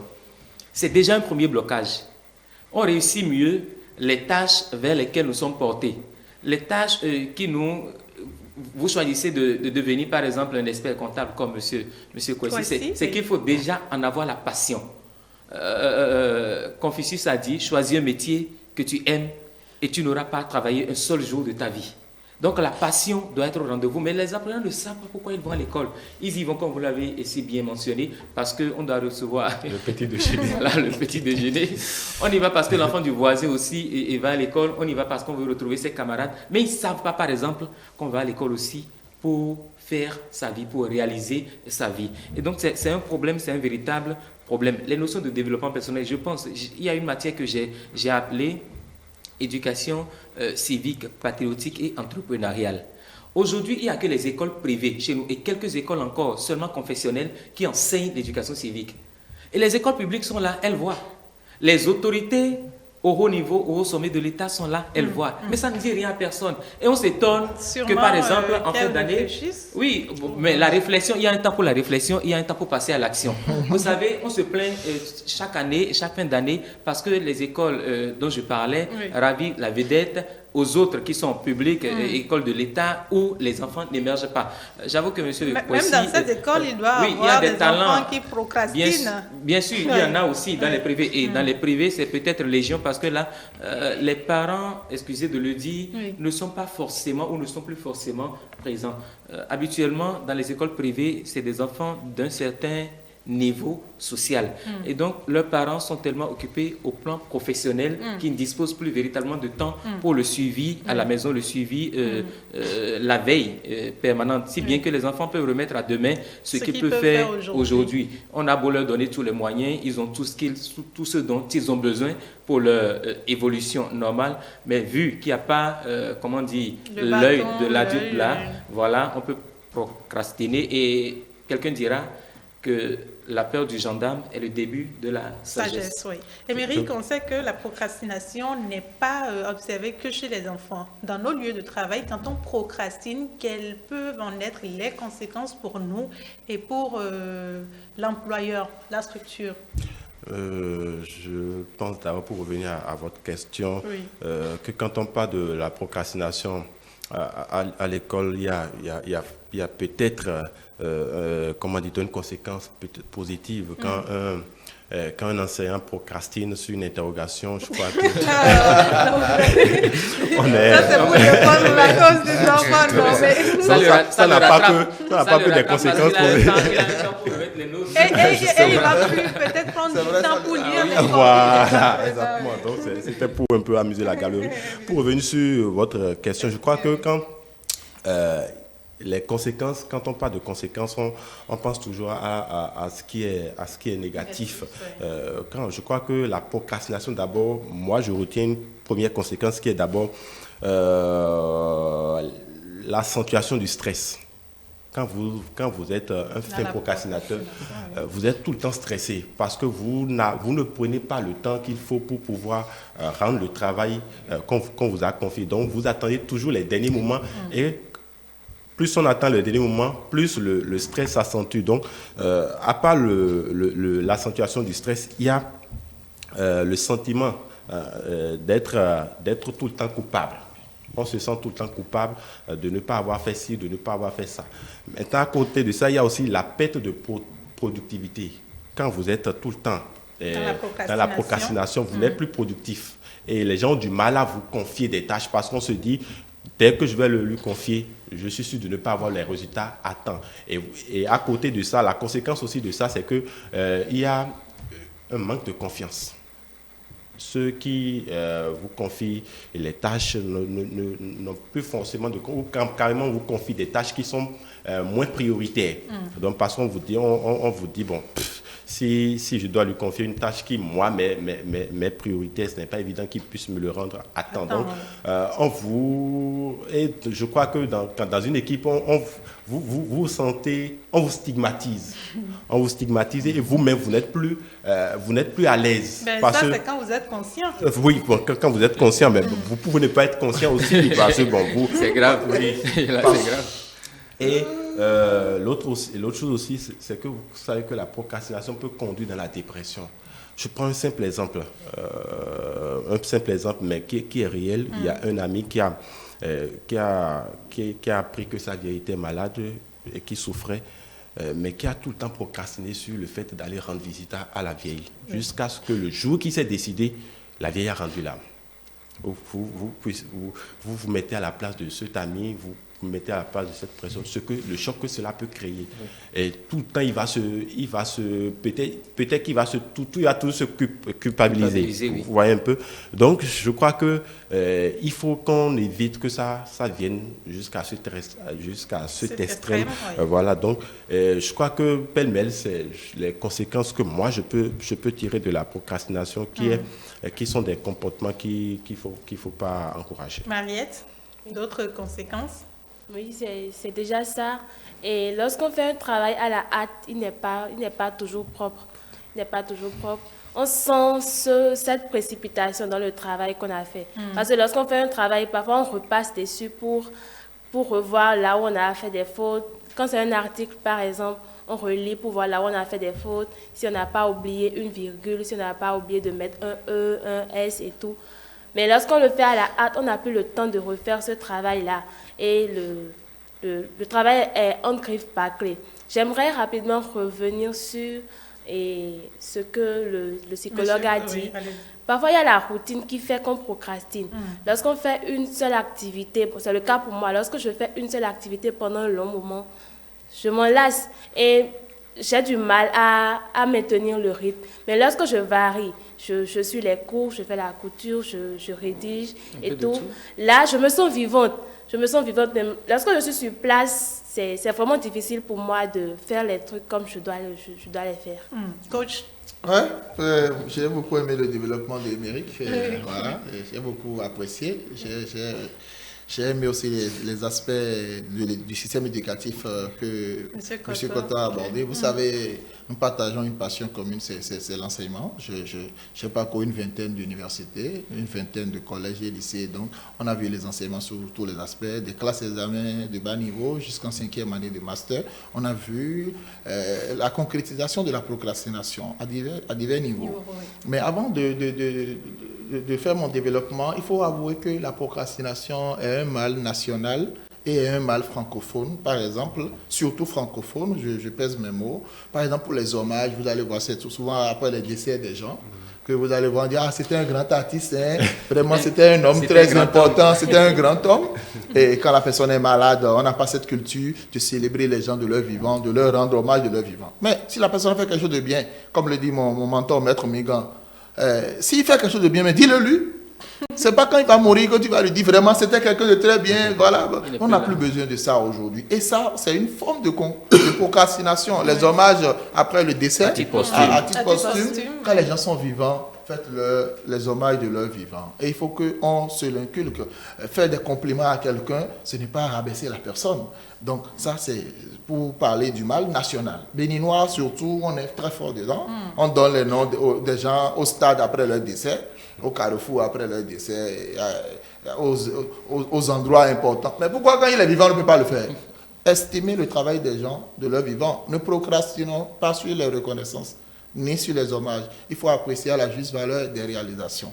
Maintenant, quand on écoute bien Émeric sur son développement, il a pratiquement abordé toutes les conséquences. Mais moi, je suis du côté de l'employé. Je suis du côté de l'employé parce qu'à des moments donnés, l'employé n'a pas une autre possibilité à part procrastiner lorsque le volume de tâches qu'on lui confie n'est pas réalisable en une journée. Vous imaginez, l'employeur, il est prêt à vous confier beaucoup de tâches, ou bien à vous confier même les tâches de 3 personnes, mais à ne pas vous payer le salaire d'une personne. Et on va dire, A est très performant, B est très performant. Il faut que moi, je veuille d'abord être performant pour faire ça. Et si je ne veux pas être performant, je peux décider de ne pas être performant et je rationalise la procrastination parce que j'estime que je suis sous-payé par rapport au volume de tâches qu'on me confie. Comme il a dit tout à l'heure, il y aura un manque de confiance. On va toujours confier à d'autres personnes les tâches prioritaires et urgentes. On ne va pas te les confier. Mais je peux me complaire dans cette situation. Si je ne me reproche de rien. Et je sais que dans les 8 heures de la journée, ce qui peut être fait, je le fais. Je ne me reproche de rien. Je suis à l'aise. Je n'ai aucun souci. Attention, on ne vous rabaisse pas sans votre consentement. Hein. C'est quand vous acceptez que, quand on vous a rabaissé, vous vous concédez à cela, que ça vous touche. Moi, vous pouvez me rabaisser tous les jours, ça ne me dit rien. Quand je suis conscient de ma valeur, c'est déjà suffisant. Je n'ai pas besoin que tu m'en attribues une. C'est lorsque tu penses que ton avenir dépend des autres que tu es gêné quand on te dit « fais pas bien ». Tu ne fais pas bien, chacun fait mal quelque chose dans sa vie. L'essentiel, c'est de te reposer la question. Tu prends ton recul et tu te poses des questions. Est-ce que ce que je fais, je le fais bien ou j'ai vraiment tort? Et quand tu as les réponses à ça, tu te dis, mais là, il faut que je me corrige. Mais si c'est l'employeur qui va te dire, fais-moi 1000 tâches, et tu ne vas plus dormir chez toi, tu ne vas pas pouvoir te réveiller. Non, mais là, je n'ai aucun souci avec ça, ne me fait rien. On peut confier aux autres, ils n'ont qu'à te réveiller pour faire ça. Moi, ça ne me gêne pas, ça me va comme ça. Marietaï, nous allons recevoir Nafissat dans un instant, mais avant de vous laisser partir, un mot à tous ceux qui procrastinent. Un mot à tous ceux qui procrastinent, c'est d'abord de voir les conséquences de la procrastination. Parce que quand on ne se rend pas compte de ce que ça crée, on ne peut pas avoir la volonté de changer ça. Donc, de regarder les conséquences de la procrastination, de mesurer l'ampleur que cela a sur leur vie et de prendre la bonne décision, c'est-à-dire de prendre des résolutions pour ne plus procrastiner. Merci à vous d'être passé sur ce plateau. Je rappelle que vous êtes juriste en formation, blogueuse passionnée des questions de droits des enfants. Et vous l'avez également dit, vous bricolez, si je peux me le permettre. Vous êtes couturière et donc vous avez beaucoup d'activités pour ne plus tomber dans la procrastination.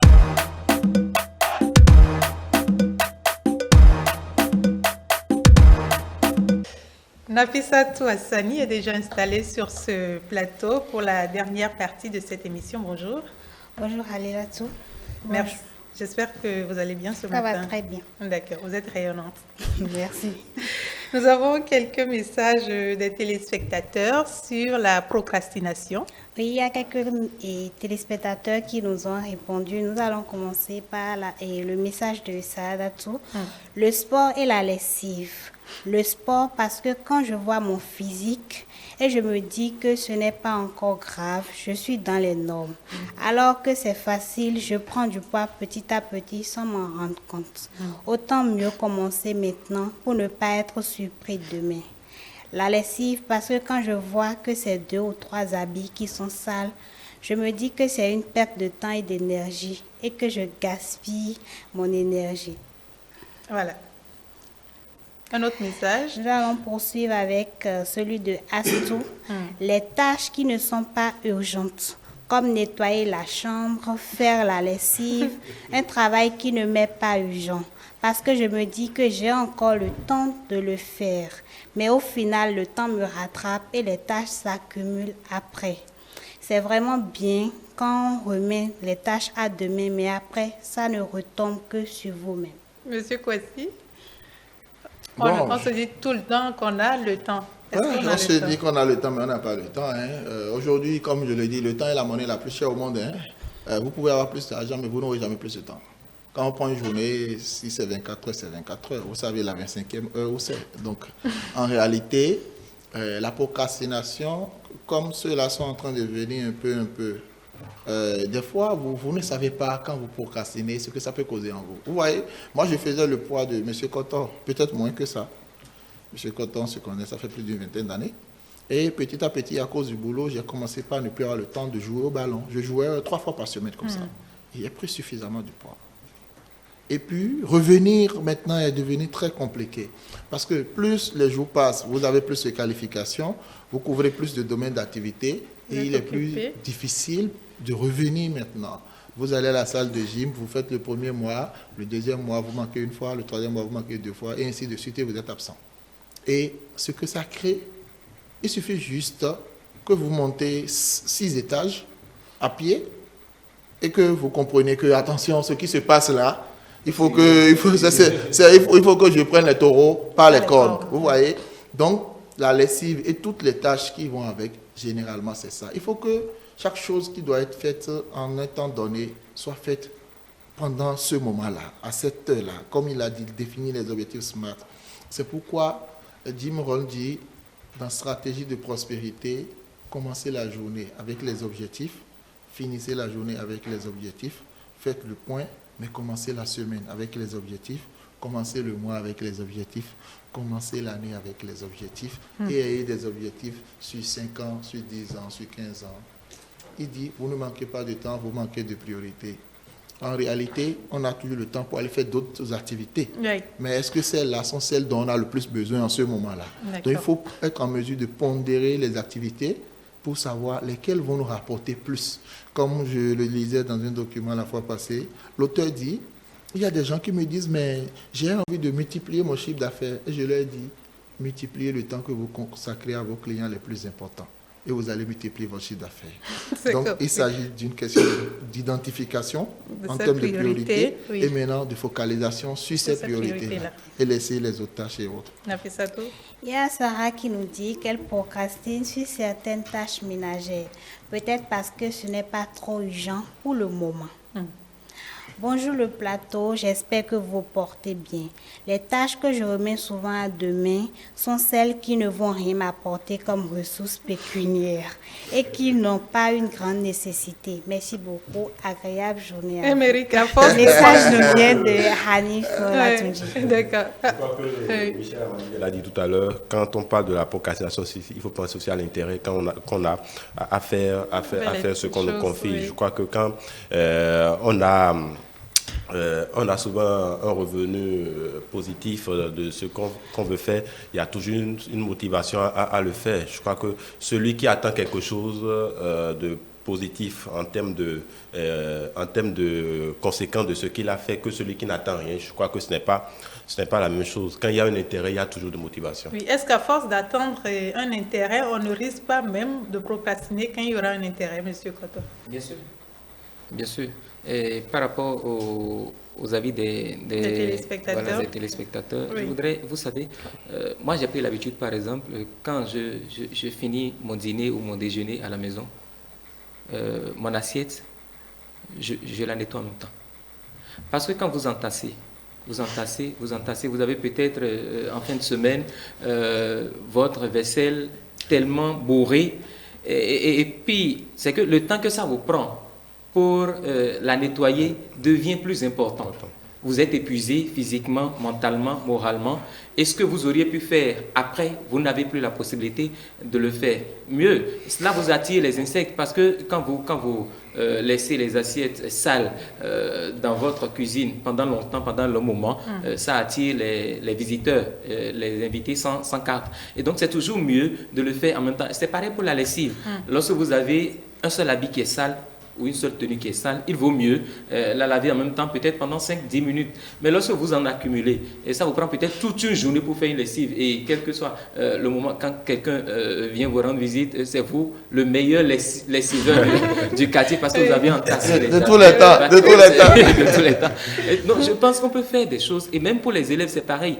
Lorsque vous avez un apprentissage, par exemple, il vaut mieux, on dit qu'il vaut mieux apprendre 30 minutes fois 4 de façon décalée, plutôt que d'attendre le dernier moment pour apprendre 2 heures de temps en même temps. Là, vous êtes contre-productif. D'accord. Si vous permettez, je vais placer un petit mot. Rapide, en fait, j'ai récupéré l'exemple de M. Koto et j'en fais une illustration. Vous voyez, il a dit que la vaisselle non faite à temps attire des mouches, les insectes, les invités sans carte. C'est l'illustration parfaite de ce qui nous arrive dans notre vie. Toutes les fois que vous avez des petites tâches que vous ne faites pas et qu'elles s'accumulent, elles vous empêchent après d'aller vers les grandes tâches.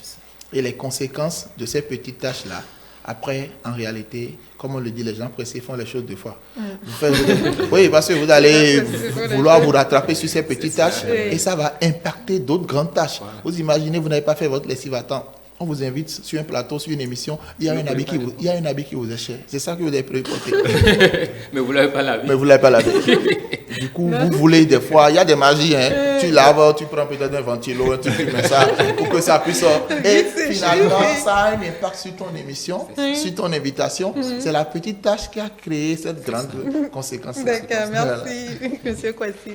Comme vous voulez le dire, la lessive aussi, il y a Spéro qui dit qu'il n'aime pas faire la lessive. Ça me donne la flemme.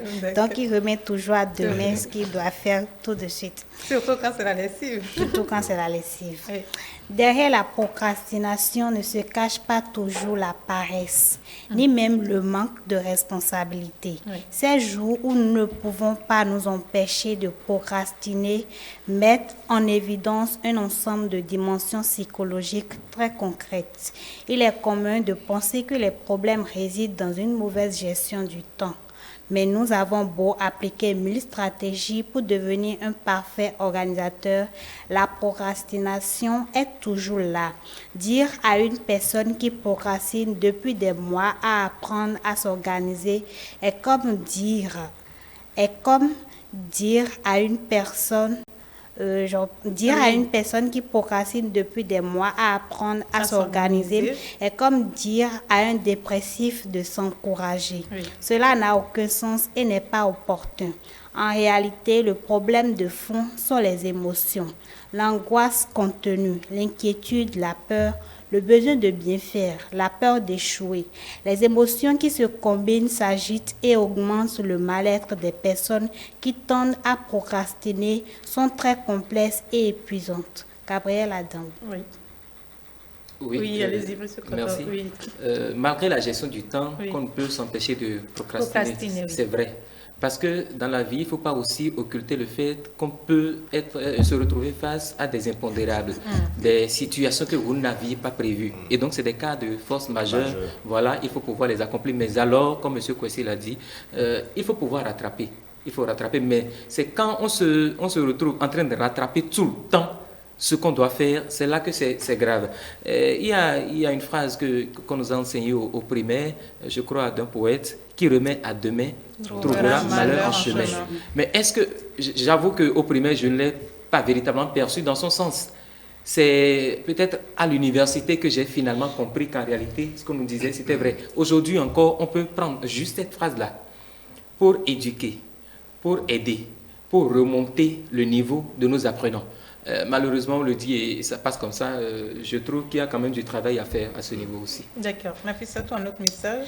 Le dernier. Oui. Une chose dont ma mère se plaint tout le temps, c'est bien la vaillante habitude que j'ai de procrastiner. La vilaine. La vilaine plutôt. Oui. La vilaine habitude que j'ai de procrastiner. Je remets systématiquement tout à demain. Ce qui est incroyable, c'est qu'une fois que j'arrive à accomplir la tâche, au vu du résultat que j'obtiens, je me dis que j'aurais gagné mieux en m'y mettant plus tôt. Mais cette résolution prise ne s'effectue jamais. Je procrastine surtout en général pour répondre à mes messages, pour mes tâches scolaires, pour une formation en ligne que je dois faire, pour la révision de mes examens, pour la lessive. Lorsque je dois postuler à un concours, je remplis les formalités et à la dernière minute, la liste est bien longue. Je ne me suis jamais demandé pourquoi je procrastine autant. Mais si je suis la reine des procrastinatrices, c'est peut-être parce que j'ai peur de me lancer, de m'y mettre. Une absence d'assurance y est. Ou c'est simplement parce que je suis une grosse flemmarde. Bizarrement, je n'ai pas hésité à répondre aux questions. Merci beaucoup. Parce qu'elle s'est sentie concernée par le sujet. Merci. Vous répondre me guérit déjà. Merci. Sergia Hilary.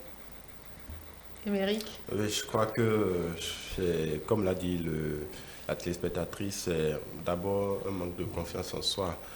Je crois que quand vous perdez la confiance en soi, vous procrastinez tout le temps et je crois que vous tombez dans tout ce qu'elle a énuméré comme conséquence négative de la procrastination. Donc le plus important, c'est d'avoir confiance en soi-même, de s'auto-motiver pour pouvoir vaincre le mal qu'est la procrastination. C'est facile à vous entendre. Ceux qui procrastinent, oui. Oui, j'allais dire, il faudrait aussi ne pas perdre de vue qu'il ne faut pas être trop rigoureux ou trop dur envers soi-même. Vous savez, quand on a défini les objectifs, et pour revenir un peu sur la personne qui parlait de gestion du temps, vous n'êtes pas tenu de réussir à gérer votre temps à 100% pour être une bonne personne, une personne excellente dans la société. Non. Déjà à 75-80%, c'est acceptable. C'est un bon début de succès. Donc, il faut éviter d'être trop dur avec soi-même. D'accord. Voilà. La pensée du jour à présent. Nous allons poursuivre avec la pensée du jour. Tout ce qui peut être fait un autre jour le peut être aujourd'hui. Tout ce qui peut être fait un autre jour le peut être aujourd'hui. La pensée nous vient de Michel de Montaigne. Émeric, d'après vous? Tout ce qui peut être fait un autre jour peut être fait aujourd'hui. Je crois que c'est le résumé de tout ce que nous avons eu à dire aujourd'hui. Pourquoi remettre à demain ce que j'ai la capacité de faire aujourd'hui? Je crois que le mieux, c'est aujourd'hui. Le mieux, ce n'est pas demain. D'accord. Coach? Je reprends un de mes formateurs, M. Roger Mifetou, qui dit « Vouloir, c'est pouvoir, pouvoir, c'est faire, et faire, c'est faire maintenant. » Vouloir, c'est pouvoir, pouvoir, c'est faire, et faire, c'est faire maintenant. Maintenant est le meilleur moment, le moment idéal pour tout faire. D'accord. Nafissatou, quelle est la prochaine étape? Nous allons poursuivre avec une petite biographie de l'auteur. Michel Huquin de Montaigne, seigneur de Montaigne, né le 28 février 1533 et mort le 13 septembre 1592 au château de Saint-Michel de Montaigne, un philosophe humaniste et moraliste français de la Renaissance, ainsi qu'un écrivain érudit. Nous allons poursuivre avec l'humour. Oui. Je voulais faire un panneau sur la procrastination, mais je pense que je le ferai demain. Il procrastine. Il ne le fera jamais. Que penses-tu faire aujourd'hui? Rien. C'est déjà ce que tu as fait hier. Oui, mais je n'ai pas fini. Ah. Mais il a encore du temps. Du temps. Oui. Procrastinateur, moi, attends. On en reparlera demain. Des exemples parfaits de la procrastination. Oui. Nafissatou, vous, est-ce que vous avez l'habitude de procrastiner? Par moment, je le fais. Oui, J'ai à le faire même samedi. Ah, oui. Surtout sur la lessive, déjà que je ne fais pas. Donc, on donne la flemme. Les choses que vous portez, vous sentez bien. Vous avez du mal à les laver. Je ne sais pas pourquoi. D'accord. Pour une invitation, est-ce que vous procrastinez? Pas un moment aussi. Pas un moment Ça aussi. dépend de la personne. D'accord. Surtout la vie de couple, les gens procrastinent beaucoup sur ça. Pourquoi? Bon, ils ont peur de l'inconnu, Oui. bon, alors que c'est inévitable. Mais à la fin de leur jeunesse ou vieillesse, ils se disent, ben, si j'avais su, j'aurais pu avoir un enfant plus tôt. Bon. Arrêter la procrastination. Alors, très rapidement sur comment vaincre la procrastination, Émeric. Pour vaincre la procrastination, je crois que il y a des choses qu'il faut d'abord éviter. Je crois que le coach l'a dit tout à l'heure. Définir un objectif. Définir un objectif de la tâche qu'on a à faire. Faire une liste des choses qu'il y a à faire. Ça rejoint le fait de définir son objectif. Aussi, il faut se fixer des buts à atteindre. Vous voyez, quand vous avez une tâche à faire, il faut vous donner un but à atteindre. Il faut aussi commencer par le plus dur. Quand vous commencez par le plus dur, le plus facile est gérable. Donc, mais quand c'est le contraire, c'est un peu difficile. Donc, quand vous avez une tâche, il faut commencer par celle qui est la plus compliquée et ensuite passer à la plus facile. Et maintenant, il faut éviter les distractions. Quand vous avez quelque chose aussi sérieux que cela soit, et que vous végétez dans la distraction ou que vous avez des amis qui ne viennent chez vous que pour vous distraire, je crois que vous allez toujours végéter dans la procrastination. Et peut-être pour finir, faire le bilan à chaque fois de la tâche qu'on a à faire.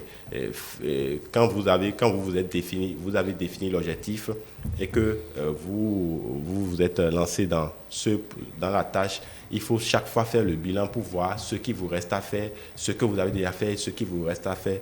Et je crois que ces petites notions vous permettront de vaincre la procrastination. Coach Kwesi?